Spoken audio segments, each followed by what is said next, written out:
I'm Bob Catell, and I have the honor of being the chairman of the Advanced Energy Research Technology Center here at Stony Brook University. And with me is Michael Richter. Michael? Thank you so much for having me. It's great to be here. Pleasure to have you here, and I'd like to welcome you to the board of the Energy Center, your first meeting. It's an interesting time in energy. That's probably an understatement for a whole lot of different reasons.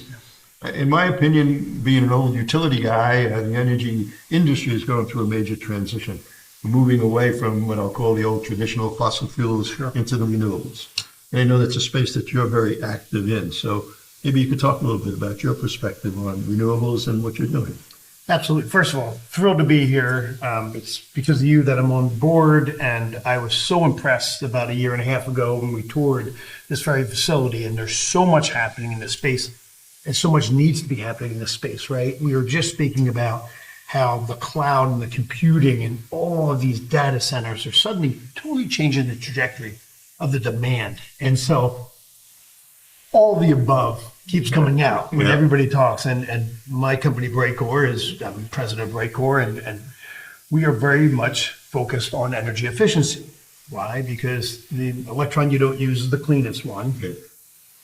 But we have so many increases of demand. I have 3 young boys at home, and you go in and every plug-in in the house is used. We have a different world. I've got an electric car, so I've just moved to geothermal in my own house, which is electrically generated. So we're starting to look at a demand curve that is so high, and the real possibilities of blackouts with an older grid, and so much is being put into it. So I think when we talk about all the people in the room and all the different, from new types of fuel to just different ways of heating and cooling buildings, absolutely all that has to be on the table.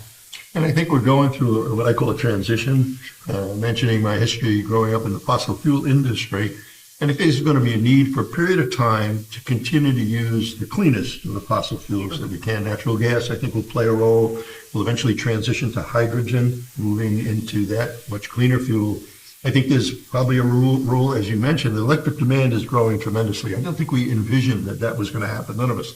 So people are talking now about small modular nuclear reactors. Again, it's part of our future. But in the day-to-day, when people turn their lights on or want their heat to go on, I think we need to look at some of the newer technologies. Solar is growing into space. Obviously, things like hydrogen, as I mentioned. But I am particularly interested in the space that you're in, geothermal, because I hear more and more people talking about geothermal. And it's so simplistic to me. You're using an available heat source and using it to provide energy. So maybe you could talk a little bit about how that works. Well, I mentioned energy efficiency, and that's what geothermal fundamentally is. We do lighting, we do solar, and we love them both. There's a place for all. But when you look at the demands on a typical building, both residential and commercial building, it's 40 to 60% of the energy draw comes from HVAC. And so that is an elephant in the room. If I want to change every light bulb in America, that's great. And it's necessary. But you have to start changing the way we heat and cool buildings. And there is no villain here, right? We are in this incredible moment in time because of what fossil fuels brought us. But if you can find a way to heat and cool buildings, to produce light, to communicate that is more efficient, then get it. And one thing I'd like to underscore is, yes, the efficiency, the coefficient of performance is increased dramatically when you're talking about geothermal, for instance, even versus air source heat pumps, which have their space. We're doing hybridized systems now too, which is all about the upfront costs and the actual operational costs. And you're trying to have that balance. But there's also just the quality of the experience of the people in the room. So when LEDs first came out, for example, they were very harsh and bright light. People said, well, okay, great, I'm saving a dime, but this is horrible to be in. I don't enjoy it. And now it's been able to, just through technology, it moves on, the cost curve comes down, but incredible. You can actually dial these things into the color temperature that really looks like an old candle if you want it. It depends what mood you want. And of course, the controls are tremendous.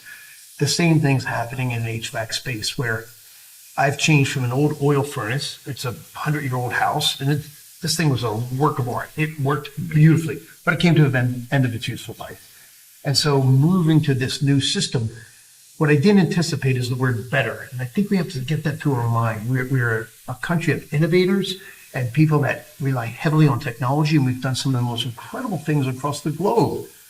Why would we not continue to push the envelope on what we consider to be a good experience within the home? So the modulation. My old furnace worked beautifully, but it would get hot, then it would get cold. Right. In the kitchen, it might be quite warm. By the back door, you could almost feel your hair moving in the breeze. It was so cold. Yeah. And so now it modulates. It's just one temperature. It's the equivalent of putting your car on cruise control versus stopping and starting. And it's a better experience for the people inside. So I think as we move to this more efficient and cleaner energy system across transportation, residential, commercial, industrial, I think one word that we forget and needs to be in the vocabulary is just better. It'll be a better experience, and that's what we're all about. Yeah, I think it's a great description. You know, I've often characterized that there's no single silver bullet. It's a bit of all of the above. But I think you touched on it. I think technology is going to be our solution, coming up with better solutions, better technologies.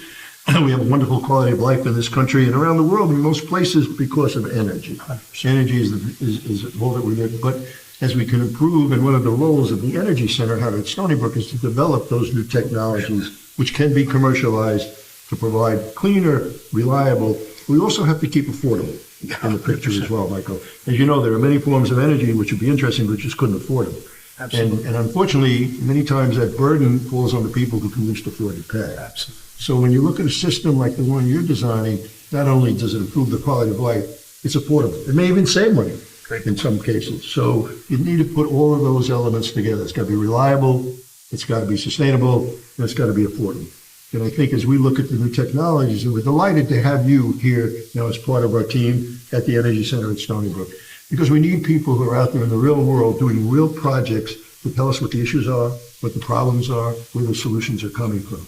So we really look forward to continuing to work with you. Bob, I think you hit on something really important. It's scalability. I mean, look, we can talk in theory all we want, but unless these things are affordable enough for the average person to use it. And a second aspect of that is, you know, you look at the asthma alleys and some of the negative consequences of what we currently have. And the people using the least of it are bearing the burden the most. And so there's an equity thing here. But I think the biggest deal is you have to penetrate the market to an extent where you get the scale where the price starts coming down. And we always say in the four walls at Brightcore, inertia is our biggest competitor. People do what they've always done, and it works. But under the changing world in which we live, we have to take that next step. And we have to have pilot programs. And having these conversations that we're having here at Stony Brook make all the difference in the world. And the other thing you mentioned is collaboration. It's got to, you know, you have to have Wall Street on board. You have to have the average person on board. You have to have the technology and the science behind it. And all these things have to mesh in order for it to have that uptake and really get to the scale that we need. So, it is amazing work that's happening here. And I can't tell you how thrilled I am. I learn something from you every day, and I'm sure I'll learn a ton here. Well, again, I just want to thank you for being part of our team, and we're looking forward to working with you and collaborating together to solve many of these energy problems. Thank you very much.